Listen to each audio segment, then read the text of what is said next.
Bismillahirrahmanirrahim. Assalamualaikum warahmatullahi wabarakatuh. Alhamdulillah nahmaduhu wa nasta'inuhu wa nastaghfiruh wa na'udzu billahi min shururi anfusina wa min sayyiati a'malina. May yahdihillahu fala mudilla lahu wa may yudlil fala hadiya lahu. Asyhadu an la ilaha illallah wahdahu la syarika lah wa asyhadu anna Muhammadan abduhu wa rasuluh.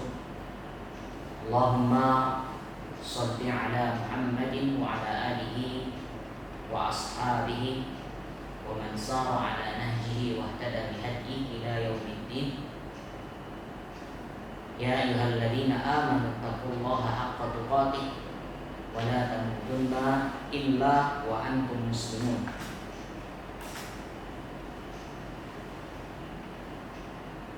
Amsayna ala fitratil Islam wa ala kalimatil ikhlas wa ala dini nabiyyina Muhammadin sallallahu alaihi wasallam wa ala millati abina Ibrahim hanifan musliman wa ma kana minal musyrikin. Allahumma idfa' 'anna al-bala' wal waba'. Allahumma idfa' 'anna al-bala' wal waba' misla corona. Allahumma ij'al hadhihi al-musibah rahmatan lil muslimin.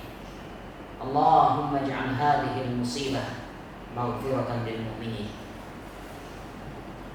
Ma'asyiral muslimin dan kaum muslimat yang dimuliakan oleh Allah Subhanahu wa taala dimanapun antum berada saat ini. Alhamdulillahirabbil alamin.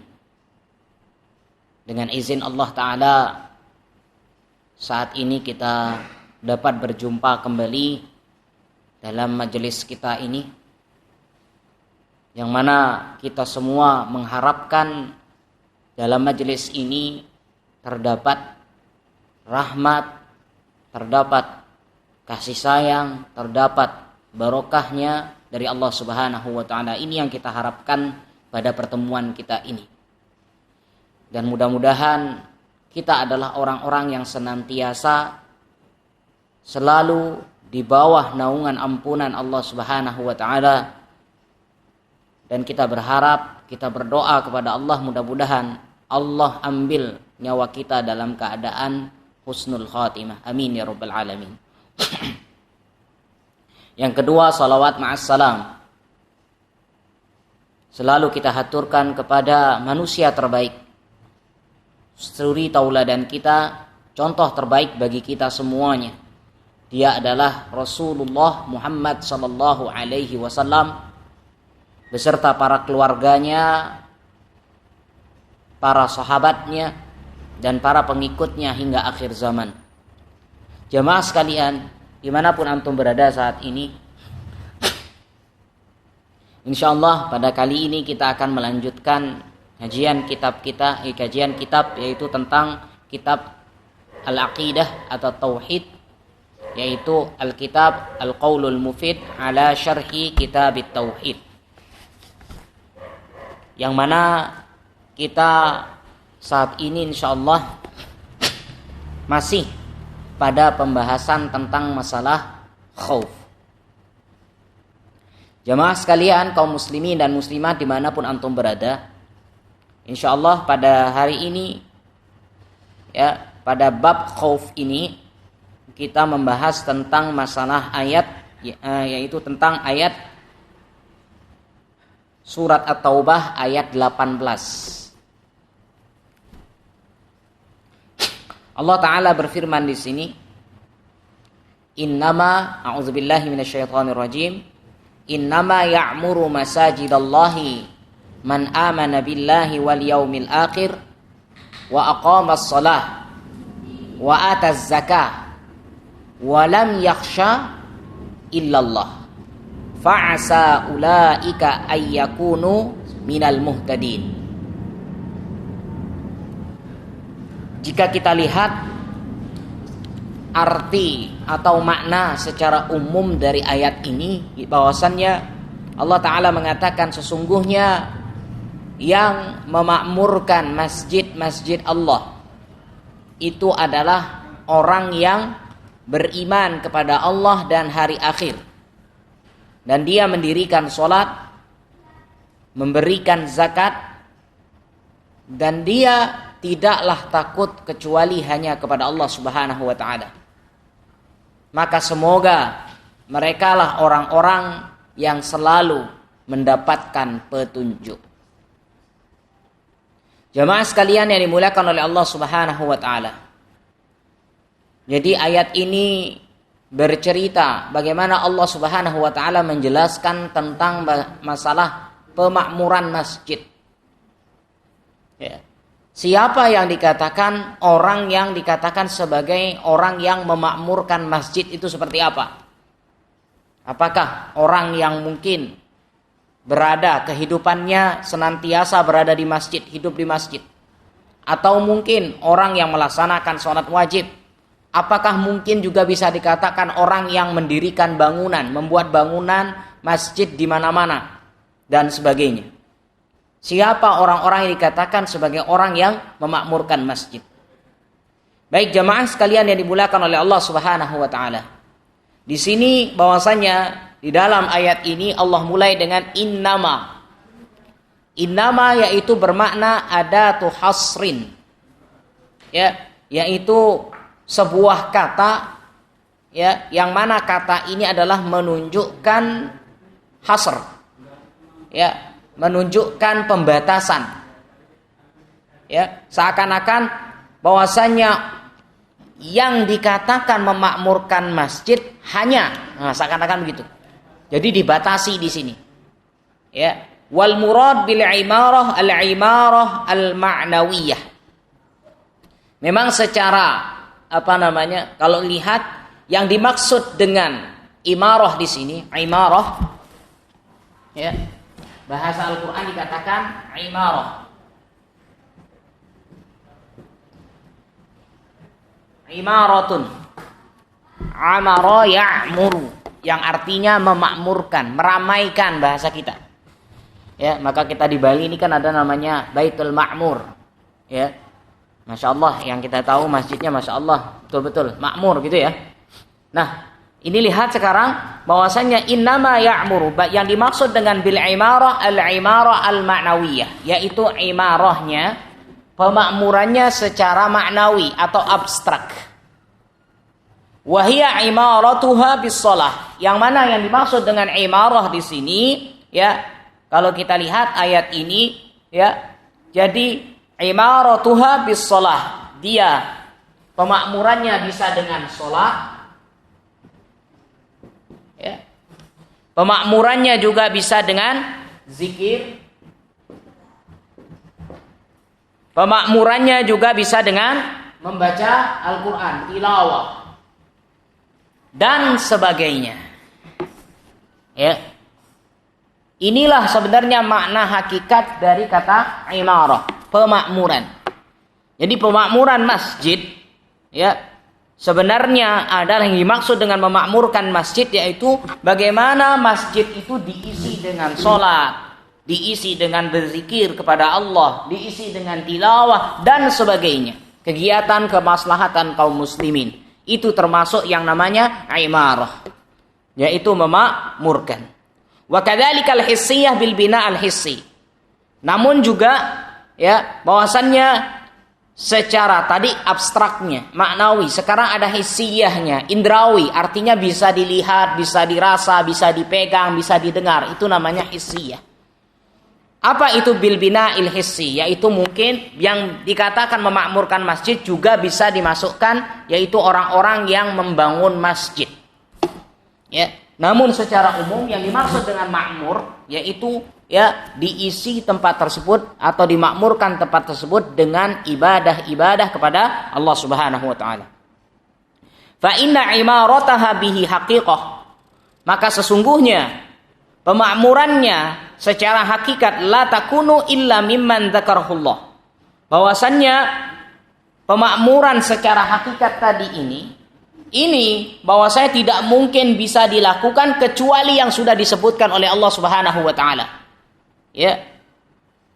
Li'anna man ya'muru limanna man ya'muruha wa huwa la yu'min billah lam yu'min billahi wal yaumil akhir lam ya'murha haqiqatan. Ingat, orang yang memakmurkannya, istilahnya meramaikan, ya, membuat kegiatan di dalamnya, tetapi tidak didasari karena iman kepada Allah, tidak didasari beriman dengan hari kiamat, maka dia secara hakikatnya bukan dikatakan memakmurkan. Istilahnya, mohon maaf, yang penting musola atau masjid ada kegiatan, sekedar ramai. Ini, ya. Jadi yang dimaksud kalau kita lihat ayat ini, Allah katakan bahwasannya yang memakmurkan di sini adalah orang yang beriman kepada Allah dan beriman pada hari akhir. Artinya apa? Bahwasanya kegiatan masjid bukan hanya sekedar kegiatan biar ada kegiatan, atau mohon maaf biar uang kotak infaknya berjalan begitu saja. Kegiatannya bermanfaat atau tidak dan sebagainya, beriman atau tidak pelakunya dan sebagainya, terserah. Ya. Maka ini harus menjadi PR bagi kita. Ya, jadi yang dimaksud dengan memakmurkan masjid adalah ada keimanan kepada Allah, iman kepada hari akhir. Itulah yang hakikat, makna hakikat dari pemakmuran. Li'adami intifa'ihi bihadhil imarah. Kenapa orang yang tidak tidak memakmurkan secara hakikatnya, berarti secara tidak langsung dia tidak bisa mendapatkan manfaatnya. Fal imaratun nafi'ah al-hissiyah wal ma'nawiyah, yang dimaksud dengan pemakmuran baik secara abstrak maupun indrawi, ya, minalladzina amanu billahi wal yaumil akhir, yaitu bahwasanya yang bisa melaksanakan itu hanya orang-orang yang beriman kepada Allah dan beriman kepada hari akhir. Ya, walihada, oleh karena itu, lamma iftakharal musyrikuna bi imaratil masjidil haram, ketika orang-orang musyrik berbangga diri atas apa? Mereka mengatakan kamilah yang memakmurkan Masjidil Haram. Ya, memang saat itu yang tinggal di Masjidil Haram orang-orang kafir Quraisy. Ya, bahkan yang pegang kunci dan sebagainya, yang mengurusi dan sebagainya, ya mereka. Mereka merasa bangga diri, kami loh yang diberikan. Ya, kami yang jagain ininya, kami yang berikan makan dan sebagainya. Iftakhor, merasa bangga diri. Ya, mereka lah yang mengatakan dirinya bahwasanya kamilah yang memakmurkan Masjidil Haram, padahal bukan itu yang dimaksud dengan memakmurkan. Ya, sehingga Allah tegaskan di sini innama ya'muru masajidallah, yaitu bahwasanya orang-orang yang sesungguhnya hanya orang-orang yang memakmurkan masjid itu hanya orang-orang yang beriman kepada Allah dan hari akhir. Harus beriman. Ya. Wa adhafa subhanahu al-masajid ila nafsihi tasyrifan. Bahkan kata masjid di sini diidofahkan, disandarkan langsung kepada Allah. Bahasanya tadi bagaimana? Al-Quran mengatakan masajidallah, disandarkan. Kalau dalam istilah pelajaran bahasa Arab ini namanya mudhaf ilaih. Ya, disandarkan. Penyandaran masjid kepada Allah menunjukkan apa? Tasyrifan, kemuliaan. Li'annaha maudhi'un ibadatihi. Kenapa? Karena masjid adalah sebagai tempat untuk menyembah Allah Subhanahu wa taala. Ini ya. Maka qauluhu man amana billahi, maka perkataan Allah, firman Allah taala yang mengatakan man amana billah, yaitu orang yang beriman kepada Allah, fa'il ya'mur, wal imanu billah yatadammanu arba'ata umurin. Beriman kepada Allah itu bahwasanya terdiri dari 4 faktor. Ya, iman kepada Allah terdiri dari 4 faktor. Yang pertama adalah iman kepada wujudnya. Ya, yang kedua adalah iman kepada rububiyahnya. Yang ketiga, iman kepada uluhiyahnya. Yang keempat, iman kepada asma was sifat. Ya. Inilah bahwasanya al-imanu billah, iman kepada Allah itu mengandung 4 faktor. Yang pertama, iman biwujudihi, iman terhadap wujudnya Allah Subhanahu wa taala meskipun tidak melihat Allah. Kita tidak pernah melihat Allah Subhanahu wa taala, tapi kita beriman kepada wujudnya. Ya. Wa rububiyyatihi, begitu juga kita beriman terhadap rububiyahnya yang sudah kita bahas. Beriman kepada uluhiyahnya, ya, tentang keesaan Allah Subhanahu wa taala. Beriman kepada asma dan sifat-sifatnya, nama-nama dan sifat-sifat Allah Subhanahu wa taala. Inilah yang dinamakan beriman kepada Allah. Ketika hilang salah satu dari 3 ini, dia tidak dikatakan beriman. Ya, makanya orang kaum musyrikin, mereka di mana kafirnya? Di sini mereka kafirnya. Mereka percaya akan rububiyah Allah Subhanahu wa taala. Mereka percaya akan wujudnya Allah Subhanahu wa taala. Tetapi mereka, ya, tahu penciptaan. Ketika ditanya siapa yang menciptakan, memberikan rizki, Allah. Tapi apa kesalahan mereka? Kesalahan mereka uluhiyahnya. Apa itu? Yaitu mereka menyembah bukan kepada Allah Subhanahu wa taala. Mereka menjadikan patung-patung dan sebagainya. Itu cara ibadah mereka. Inilah yang dikatakan sebagai musyrik. Sehingga apa? Inilah yang dikatakan beriman. Makanya tadi orang-orang kafir Quraisy merasa dirinya mereka lah yang memakmurkan Masjidil Haram. Tapi Allah katakan bukan itu yang dimaksud dengan memakmurkan. Memakmurkannya harus dengan dasar beriman kepada Allah. Yang salah satu bahwasanya yang dimaksud dengan iman kepada Allah ini dia, iman kepada wujudnya, rububiyahnya, uluhiyahnya, asma dan sifatnya. Ya. Wal yaumil akhir, begitu juga iman kepada hari akhir. Yaumul qiyamah, atau yang kita sering kita dengar yang namanya adalah yang dimaksud dengan yaumul qiyamah, beriman pada hari kiamat. Wa summiya bidzalika la annahu la yauma ba'dah. Dinamakan seperti itu kenapa? Karena tidak ada hari setelahnya. Dinamakanlah hari terakhir. Ya. Jadi hari kiamat dinamakan yaumul akhir, tidak ada hari setelahnya. Qala Syekhul Islam Ibnu Taimiyah rahimahullah mengatakan, wa yadkhulu fil imani billah wal yaumil akhir.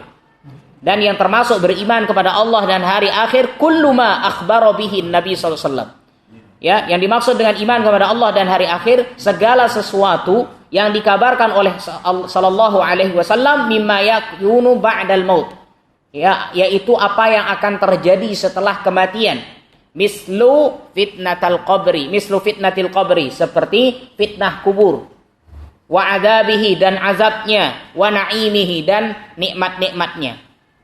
Ya, dikabarkan oleh Allah sallallahu alaihi wasallam tentang fitnah-fitnah kubur. Apakah harus beriman kepada ini? Iya, beriman, harus beriman. Kenapa? Karena ini diberitakan oleh sallallahu alaihi wasallam.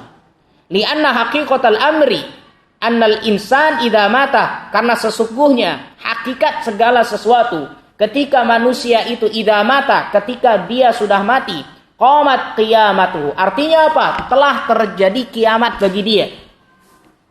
Wartahala ila daril jaza. Dia sudah berpindah kepada daril jaza, yaitu dunia, atau daril jaza yaitu wartahala yaitu berpindah ke tempat jaza, balasan. Ya, kalau baik dibalas baik, buruk dibalas buruk. Wa yakrinullah, dan Allah menggabungkan ya al-iman bihi wal iman bil yaumil akhir katsiran. Allah sangat banyak menggandengkan iman kepada Allah dengan hari akhir. Bahkan hadis-hadis banyak.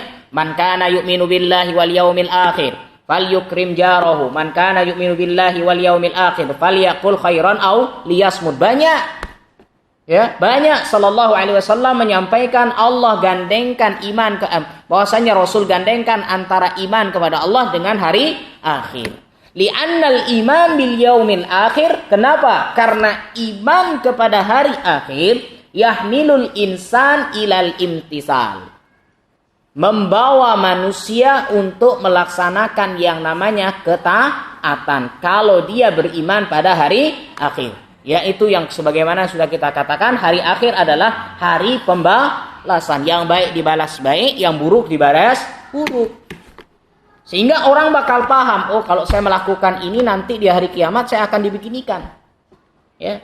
Kalau saya berbuat yang baik, saya akan mendapatkan ini. Kalau saya mendapatkan berbuat buruk, saya akan mendapatkan ini. Dia sudah tahu.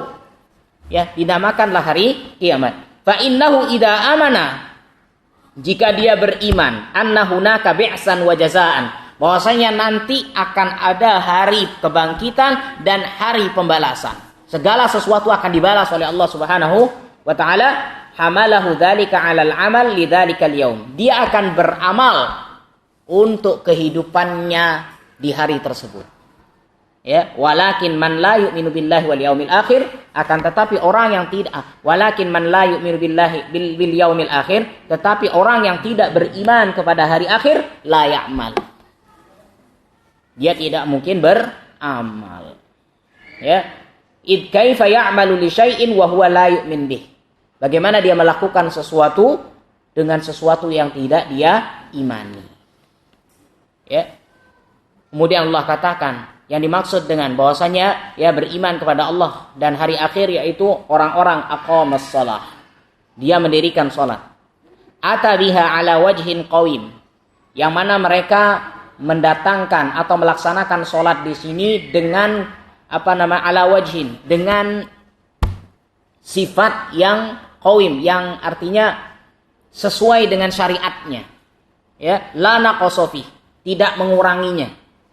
Wal iqamah nau'aini, yang dimaksud dengan mendirikan salat yaitu iqamatun wajibah, pendiriannya dengan yang wajib, pendiriannya dengan mustahabbah yaitu yang sunnah. Ya, bahwasanya ada yang melaksanakan salat wajib saja, ada yang menambahnya. Ya, di masjid dia melakukan salat, ya, salat wajib saja. Ini sudah bagus. Kalau dia tambah lagi dengan salat sunnah, masya Allah, ini lebih bagus. Memang kalau sholat sunnah biasanya ya, jadi sholat sunnah itu sholatnya adalah yang terbaik adalah di rumah. Sallallahu alaihi wasallam pernah mengatakan bahwasannya ya, secara makna sholat yang terbaik bagi laki-laki ya itu di rumah kecuali sholat wajib. Ya, sholat wajib. Makanya kalau kita lihat ya, sallallahu alaihi wasallam kan beliau menjadi imam. Ya, kalau beliau datang baru langsung qomat azan. Qomat, ya, langsung mendirikan salat. Ini menunjukkan bahwasannya beliau sallallahu alaihi wasallam salat sunnahnya di rumah. Sehingga jangan ada suuzon di antara kita. Ya, orang yang setelah salat wajib dia langsung pergi, jangan mengatakan bahwasanya enggak pernah salat ba'diyah. Siapa tahu dia salatnya di rumah. Ya. Dia sudah melaksanakan sholat wajib saja sudah masya Allah luar biasa. Ya, sudah sangat luar biasa, sudah bisa melaksanakan sholat wajib di masjid. Sangat luar biasa. Apalagi ya dia melaksanakannya sholat sunnah di rumah. Inilah sebagaimana contoh Nabi Shallallahu Alaihi Wasallam. Ya. Qauluhu wa ataz zakah. Begitu juga Allah lanjutkan wa ataz zakah, yaitu orang-orang yang membayar zakat. Ya, waz zakatu, dan zakat ini hiyal mal alladhi aujabahu syari' fil amwaliz zakawiyah wa takhtalifu maqadiruha hasba ma taqtadihi hikmatallah. Bahwasannya ya kita sudah bahas tentang masalah zakat ini. Zakat ini adalah harta ya yang diwajibkan oleh Allah Subhanahu wa taala, ya, harta-harta zakawiyah, al-amwal az-zakawiyah yang memang harus dizakatkan. Ini yang sudah kita pelajari biasanya di hari Rabu di kajian kita, ya. Cuman dalam keadaan seperti ini mungkin kita tunda dulu, nanti insyaallah kita lanjut ba'da Ramadan untuk kajian hari Rabunya. Mudah-mudahan nanti setelah artinya selesainya musibah ini sebelum Ramadan lah. Artinya insyaallah kajian untuk masalah zakat kita akan lanjutkan ba'da Ramadan. Baik jamaah sekalian yang dimuliakan oleh Allah Subhanahu wa taala. Jadi orang-orang yang juga membayar zakatnya. Kemudian Allah katakan, walam yakhsha illallah. Tidaklah mereka takut kecuali kepada Allah. Walam yakhsha. Di sini Allah katakan lam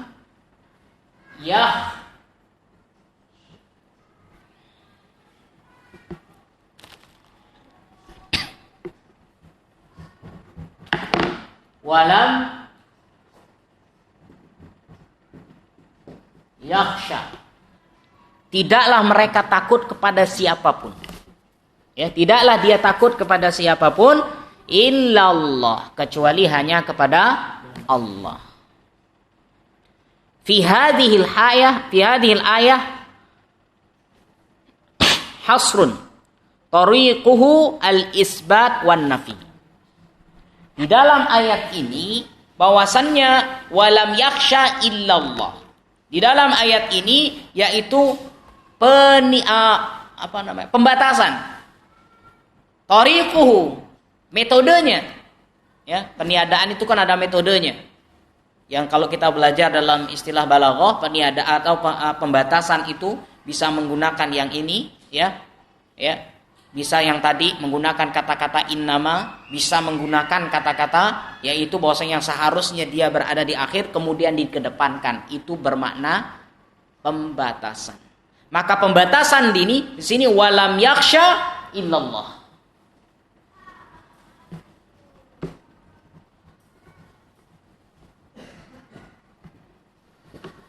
Ya. Walam yakhsha illallah. Allah Subhanahu wa taala di sini bahwasannya menghasarkan, membatasi dengan cara al-isbat wan nafi. Ya, ini namanya nafi, ini namanya isbat.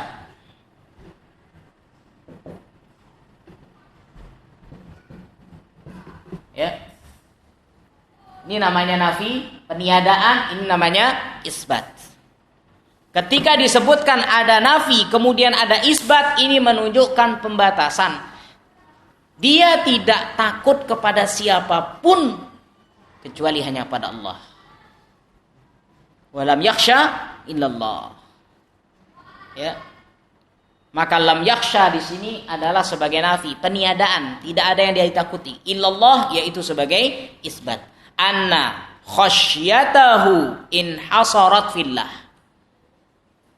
Maka orang yang tadi memakmurkan masjid itu, ya, bahwasanya kata Allah beriman kepada Allah hari akhir dan mendirikan sholat, membayar zakat dan tidak takut kepada siapapun. Sehingga in hasarat khasyatahu, ya, bahwasanya anna khasyatahu in hasarat, bahwasanya rasa takutnya itu terbatas kepada siapa? Hanya kepada Allah.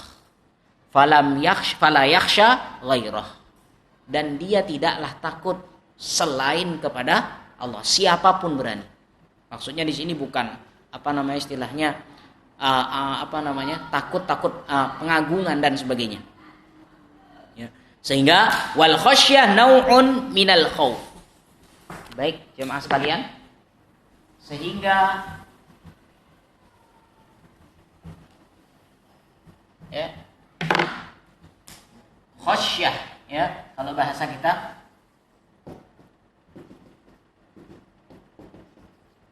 khasyatun, ya, yang bermakna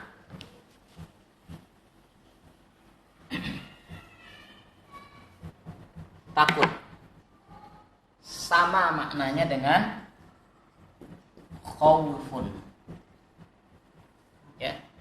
Secara lughah, ya, secara arti, secara umum sama maknanya, bermakna takut.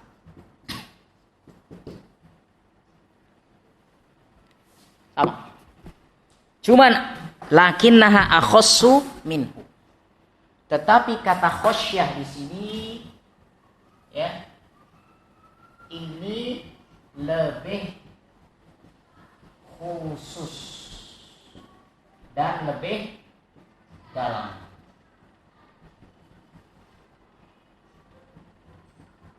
Ya, lebih khusus dan lebih dalam. Ya, istilahnya khauf itu umum, Khosyah itu bagian dari khauf. Makanya beliau, Syekh Shalih Al-Utsaimin rahimahullah, ya, mengatakan lakinnaha akhassu minhu. Bahwasanya kata khasyah lebih khusus dan lebih dalam maknanya daripada khauf.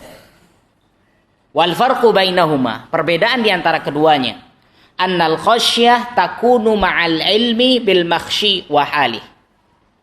Yang dimaksud dengan khasyah itu adalah takutnya bersamaan dengan ilmu, digandengkan dengan ilmu, ya, dan bil makhsyi, terhadap yang ditakuti, wa halihi, dan keadaannya.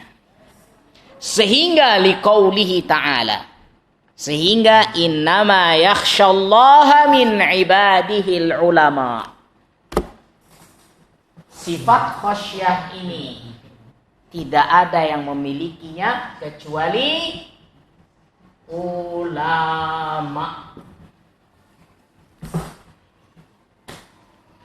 Tingkatan khasyah hanya dimiliki oleh para ulama. Allah sudah katakan, ya, innama yakhsyallaha min ibadihi al-ulama'u. Sesungguhnya yang takut, ya, kepada Allah dari hamba-hambanya hanya para ulama. Allah sudah batasi, ya. Wal khauf qad yakunu minal jahil. Kenapa? Khauf itu bisa kadang-kadang muncul dari orang yang jahil. Ya. Jadi ulama di sini adalah orang yang berilmu, ya, orang yang memahami tentang syariat ini dan dia mau mengamalkan ilmunya. Ini namanya ulama. Ya. Sehingga yang artinya apa? Bahwasanya yang takut atau khosyah, yang memiliki kalimat atau yang memiliki sifat khosyah ini hanya para ulama. Sehingga khauf itu biasanya juga, ya, rasa takut yang bisa juga tertimpa bagi orang-orang yang jahil, bagi orang-orang yang bodoh. Dan perbedaan kedua, Syekh Shalih Al-Utsaimin mengatakan annal khosyah takunu bisababi uzmatil makhsyi. Bahwasanya khosyah, rasa takut di sini penyebabnya adalah yaitu pengagungan terhadap yang ditakuti. Ya, bi khilafil khauf. Berbeda dengan khauf.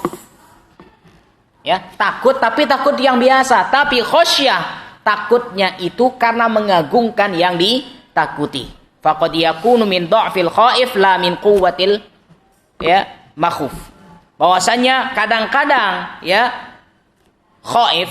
Jadi kalau khauf itu bahwasanya dia takut karena memang dari dirinya sendiri, la min quwwatin, bukan dari orang yang ditakuti. Ya. Semacam mungkin kita kadang-kadang takut terhadap sesuatu padahal dia tidak ngapa-ngapai. Cuma rasa takut kita yang tinggi. Ini dinamakan khauf. Tapi kalau ada pengagungan terhadap hal tersebut, ini namanya khosyah. Sehingga khosyah di sana lebih khusus dan lebih dalam. Coba kita lihat firman Allah Ta'ala yang mengatakan dalam surat Al-Baqarah, Allah Ta'ala mengatakan summa qasat qulubukum mim ba'di dzalik fahiya kal hijarati aw ashaddu qaswah. Hatinya di sini, hati di sini diibaratkan oleh Allah Subhanahu wa taala seperti batu. Ya, batu yang sangat-sangat keras, kering. Wa inna minal hijarati lama yatafajjaru minhul anhar wa inna minha lama yashaqqaqu fayakhruju minhul ma wa inna minha lama yahbitu min khasyatillah. Perhatikan. Batu yang keras, batu yang kering itu bisa terbelah dan mengeluarkan air. Masya Allah. Bayangkan, coba kita. Ya, padahal batu kalau kita getok, kita kita belah sendiri pakai palu dan sebagainya, pakai alat, kita belah, tidak ada airnya.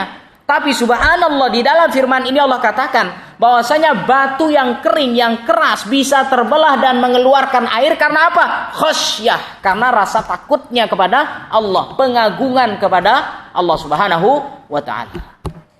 Sehingga khosyah ini tentu maknanya sangat-sangat lebih dalam. Ya, berbeda dengan khauf. Kalau khauf dia takut tapi bukan dalam rangka mengagungkan. Ya. Sehingga kayak semacam corona, semacam ini saat ini, ya. Kalau kita takut tapi sambil mengagungkan, oh, corona yang menyebabkan ini, bahkan dialah yang membuat takdir dan sebagainya, ini namanya khosyah. Ya, bahkan ini bisa jatuh kepada kesyirikan. Ya. Jadi takutnya ya takut khauf sekedar saja. Tetapi apa? Segala sesuatu yang terjadi itu karena Allah Subhanahu wa taala sudah takdirkan. Ya. Jadi ini namanya khosyah. Kemudian baru dikatakan di sini fa'asa ula ayyakunu minal muhtadin. Mudah-mudahan orang yang tadi memakmurkan masjid secara hakikat tadi dikatakan oleh Allah fa'asa ula. Mudah-mudahan semoga mereka adalah orang-orang yang selalu mendapatkan petunjuk. Qala Ibnu Abbas ya, kalau kita mengatakan bapaknya mufassir, bapaknya ahli tafsir, ya, asa minallah wajibah. Kalimat pengharapan di sini asa.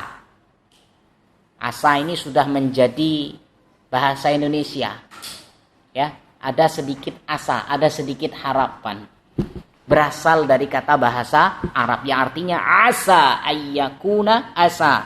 Asa ulaika ayyakunu minal muhtadin.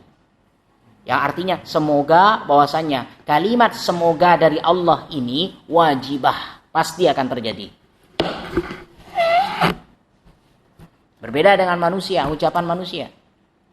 Kalau manusia mengatakan mudah-mudahan, belum tentu terjadi. Ketika Allah mengatakan asa, ini kata Ibnu Abbas wajibah, wajib terjadi. Ya. Artinya mudah-mudahan di sini, mudah-mudahan mereka adalah orang yang selalu mendapatkan petunjuk, pasti mereka akan mendapatkan petunjuk. Wajib mereka akan mendapatkan petunjuk. Wajaat bisighatit tarajji.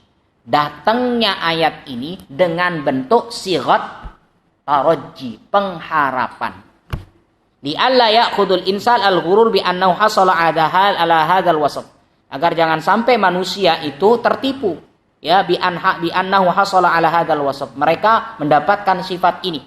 Wa hadza qaulihi, sebagaimana firman Allah, illal mustad'afina minar rijali wan nisa, yaitu kecuali orang-orang yang mustad'afin, orang-orang yang lemah. Ya, minar rijal, baik laki-laki, perempuan maupun anak-anak, yang la yastati'una hilah, yang mana mereka tidak memiliki daya dan upaya, wala yahtaduna sabila. Begitu juga mereka tidak mendapatkan jalan. Faulaika asa. Ya, faulaika asa. Maka kata Allah, mudah-mudahan mereka asallahu ayya'fu'an. Ya, mudah-mudahan Allah memberikan maaf kepada mereka. Wa kana afuwan ghafura, kana Allahu afuwan ghafura. Ya, maka di sini bahwasanya ya, ucapan dari manusia, mudah-mudahan dari manusia itu Allahu a'lam, bisa terjadi dan bisa tidak, tapi besar harapan kita terjadi. Tapi kalimat mudah-mudahan dari Allah Subhanahu wa taala itu sebagaimana tafsirnya Ibnu Abbas wajibah, pasti akan terjadi. Maka syahid minal ayah, baik kita persingkat, asyahid minal ayah, maka kita lihat bahwasanya ya, yang kita ambil inti dari ayat ini yaitu kalimat lam yakhsha illallah. Tidaklah dia takut kecuali hanya kepada Allah, khasyah. Ya, walihada qala ta'ala, makanya Allah Ta'ala berfirman fala takhshawun nas wakhshawni. Ya, janganlah kamu takut kepada manusia, tapi takutlah kalian kepada aku. Khosyah. Ingat, khosyah di sini takut yang digandeng dengan pengagungan. Bukan sekedar takut saja, ya, tapi digandengkan dengan pengagungan kepada yang ditakuti. Wa min alamati sidqil iman. Ingat, tanda-tanda dari jujur imannya, ya. dari tanda-tanda dari jujurnya iman tersebut, alla yakhsha illallah, bahwasanya dia tidak takut kepada siapapun kecuali Allah, fi kulli ma yaqulu wa yaf'alu, terhadap apa yang dia ucapkan dan apa yang dia perbuat. Wa man arada an yusahhiha hadzal masir, barang siapa yang ingin memperbaikinya dalam jalan seperti ini, artinya memiliki rasa takut kepada Allah yang sangat tinggi dan adanya pengagungan kepada Allah di sana, falyata'ammal qaulal Rasul sallallahu alaihi wasallam, hendaklah dia menyimak perkataannya Rasul, sabdanya Rasul sallallahu alaihi wasallam. Apa? Wa'lam, ketahui, annal ummah, sesungguhnya umat, lau ijtama'u, seluruh umat ini berkumpul, ala an yanfa'uka, untuk memberikan manfaat kepadamu, bisyai'in lam yanfa'uka illa bisyai'in qad katabahullahu lah, bahwasanya ketika umat ini berkumpul untuk memberikan manfaat kepada engkau, maka mereka tidak akan mampu memberikan manfaat kecuali apa yang Allah sudah tuliskan baginya. Begitu juga walau ijtama'u, dan jika mereka berkumpul ala an yadurruka, mereka berkumpul untuk memberikan madarat, bahaya kepadamu, bisyai'in lam yadurruka, maka ingat, tidak akan ada yang membahayakanmu sedikit pun, illa bisyai'in qad katabahullahu alaika, kecuali segala sesuatu yang telah dituliskan oleh Allah Subhanahu wa taala. Artinya apa? Ya, ma'asyiral muslimin rahimakumullah, artinya khasyah di sini, takut kita kepada Allah Subhanahu wa taala di sini dengan ada pengagungan. Segala sesuatu yang terjadi itu karena takdir Allah Subhanahu wa taala. Ya. Sehingga rasa khasyah ini kembali tadi, bahwasanya khasyah ini takut, tetapi takutnya di sini itu lebih khusus dan lebih dalam daripada makna khauf. Bahkan khasyah ini, kata-kata khasyah di sini kadang-kadang Allah gandengkan dengan bil ghaib, dengan hal-hal yang gaib, yang dia tidak melihat hal yang gaib, tapi dia takut dengan gaib tersebut, yaitu Allah Subhanahu wa taala. Inilah kalimat khasyah. Mudah-mudahan artinya Allah pilihkan bagi kita bahwasanya di dalam hati kita memiliki sifat yang namanya khasyah ini. Ya, sehingga terakhir saya ingat bahwasanya perkataan Ibnu Qayyim rahimahullah yang mengatakan bahwasanya perbedaan antara khauf dengan khasyah, yaitu bahwasanya khauf itu adalah sifat takut yang dimiliki oleh seluruh kaum muslimin. Tapi khasyah itu hanya dimiliki oleh para ulama. Mudah-mudahan khasyah ini ada dalam diri kita, yang artinya bahwasanya kitalah orang-orang yang menjadi orang pilihan, yaitu para ulama, orang alim ulama, orang alim yang mengamalkan ilmunya dan mengajarkan ilmunya. Demikian mungkin yang bisa kami sampaikan pada kajian hari ini. Mudah-mudahan ada manfaatnya bagi kita semuanya. Barakallahu fikum. Kita akhiri dulu. Subhanakallahumma wa bihamdika asyhadu an la ilaha illa anta astaghfiruka wa atubu ilaik. Assalamualaikum warahmatullahi wabarakatuh.